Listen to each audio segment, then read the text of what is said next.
Di sore ini saya berada di kebun ya untuk memupuk tanaman durian ataupun tanaman durian yang masih di bawah usia 1 tahun, dan usia 1 tahun. Di sore hari ini saya akan melakukan pemupukan organik cair yang dibuat dari kotoran hewan yang sudah saya fermentasi jauh-jauh hari. Bukan untuk tanaman durian yang usia sudah 3 tahun, enggak. Usia yang masih vegetatif, yang udah vegetatif tidak akan saya kasih. Itu pun akan jauh-jauh dari pas ujung daunnya aja ya saya menyiramnya, karena untuk menyuburkan tanah juga yang sebelumnya terkontaminasi oleh pupuk sintetis atau kimia di musim hujan. Makanya dari itu saya aplikasikannya pupuk organik cair buatan saya tuh di musim.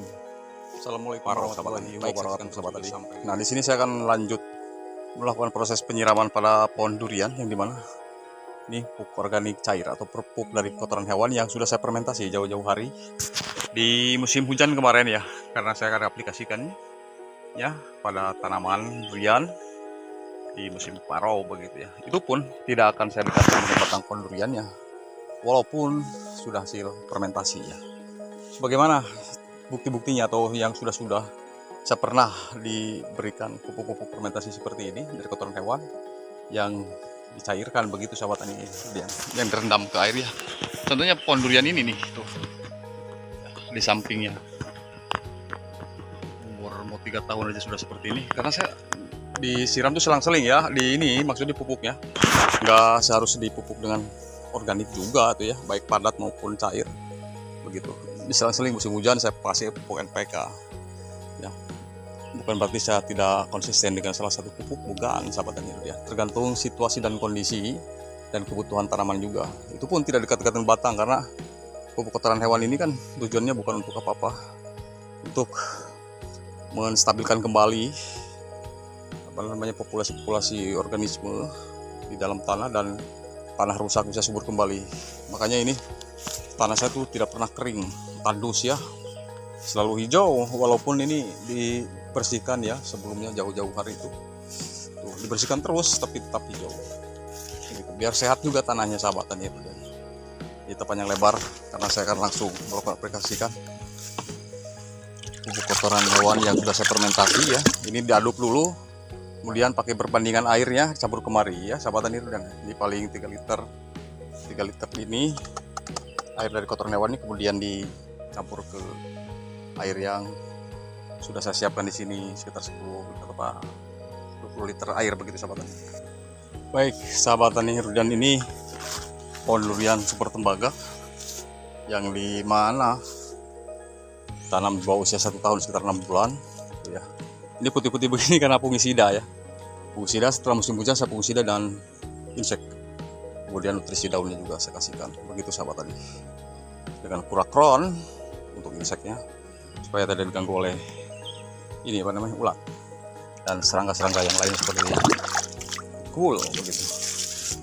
Nah, saya jauh-jauh aja ya ke batangnya. Sekarang tidak berani kalau mengaplikasikannya di musim hujan.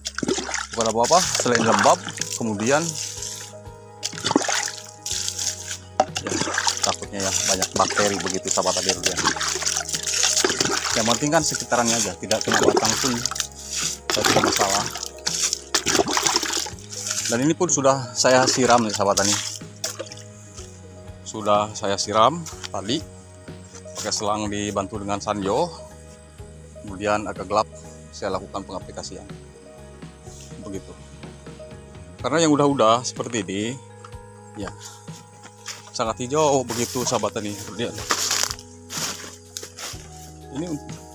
Ini kan yang disehatkan tanahnya dulu. Kalau tanahnya sehat ya alhamdulillah, insya Allah tanaman duriannya juga akan sehat begitu sahabat tani. Ya kalau musim hujan saya pasti pakai NPK begitu, mau gak mau ya. Kalau musim kemarau begini akan saya aplikasikan dengan pupuk organik cair yang mau langsung jadi ataupun dari kotoran hewan, seperti kotoran hewan kambing ya, khususnya untuk pertumbuhan begitu sahabat tani.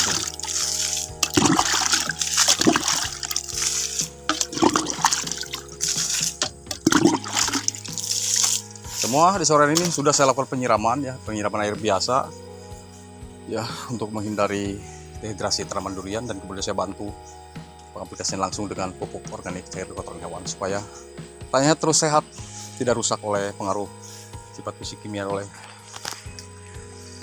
pupuk-pupuk sintetis begitu sahabat petani. Jadi selang-seling aja, jadi sekian persen perbandingannya ya. Kalau bisa sih 40% sintetis dan 60% organik kalau bisa itu. Kalau mau murni organik terus tidak masalah sih, jauh lebih bagus.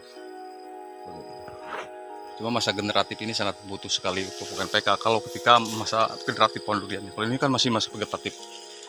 Ya. Ini untuk durian hitam usia 2 tahun sahabat tani. Dan di akhir tahun ini usia 3 tahun. Udah tinggi banget sebenarnya. Baik, saya ke super tembaga yang lainnya sahabat tani. Tuh tanahnya jadi hijau. Nah ini juga tuh pohon durian.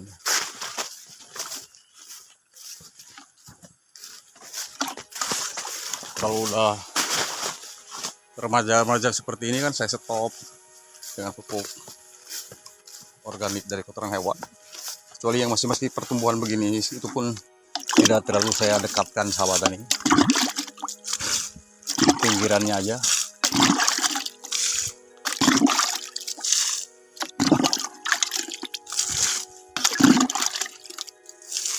Cukuplah 2 liter. Ini putih-putih ya, habis fungisida kemarin. Bukan putih-putih penyakit atau hama, bukan sahabat tani. Ini kelebihan super tembaga itu cepat besar batang utamanya. Luar biasa pokoknya. Super tembaga sangat adaptif di kampung saya. Super tembaga dan durian hitam juga ya. Hanya saja harus pandai-pandai melakukan perawatan supaya tidak terkena penggerek batang begitu sahabat tani rupiah. Luar biasa ini untuk super tembaganya. Baik, saya ke durian hitam.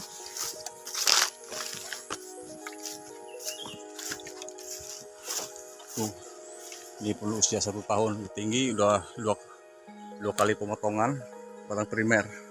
Ya bagian tunas atasnya tetap aja masih terus tinggi sahabat tani.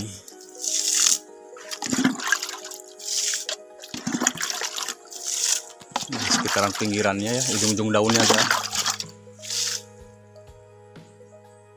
Kenapa tidak mau dekat-dekat? Masalahnya kan kita nggak tahu sahabat tani ya, kalau tanaman pupuk dari fermentasi ini sempurna apa tidak kan hasilnya begitu. Kalau langsung didekatkan, gimana kalau jauh-jauh, seandai pun ada bakteri atau patogen begitu, kalau di musim kemarau kan perkembangbiakannya tidak terlalu cepat. Beda di musim hujan. Coba aja dibuktikan kalau di musim hujan tuh perkembangbiakannya jauh lebih cepat dibanding di musim kemarau tuh, bakteri positif maupun negatif gitu sobat tani. Karena ada sumber kehidupan kan dari iklim, cuaca, hujan begitu sahabat tani. Ya.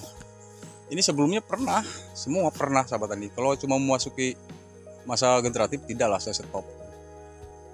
Ini hijaunya hijau banget, itu bukan hijau karena pengaruh penyakit begitu. Ini awalnya ya, sebelumnya waktu masih kecil-kecil di sekitarannya agak jauh-jauh dikasih aja pupuk organik cair begitu. Tapi pengaplikasiannya saya tetap kemarau, baik cair maupun padat. Bukan tidak konsisten ketika saya melakukan pemupukan di musim hujan dengan pupuk sintetis ya. Bukan tidak konsisten karena lihat cuaca sahabat tadi. Kalau cuaca di musim hujan saya nggak berani. Jujur karena saya pengalaman ketika masih ada hujan saya melakukan pemupukan dengan pupuk organik cair ataupun padat yang sudah difermentasi. Hasilnya tuh dampak buruknya lumayan ya.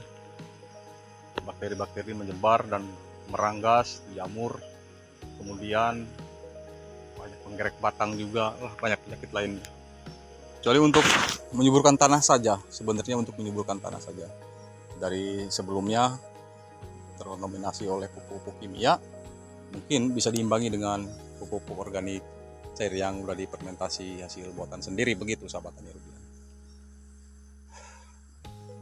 Baik, terima kasih. Sebelum saya lanjut untuk melakukan pemupukan tanaman durian saya yang lainnya, saya ucapkan terima kasih dan undur diri video ini. Saya harus bertolak dari kebun.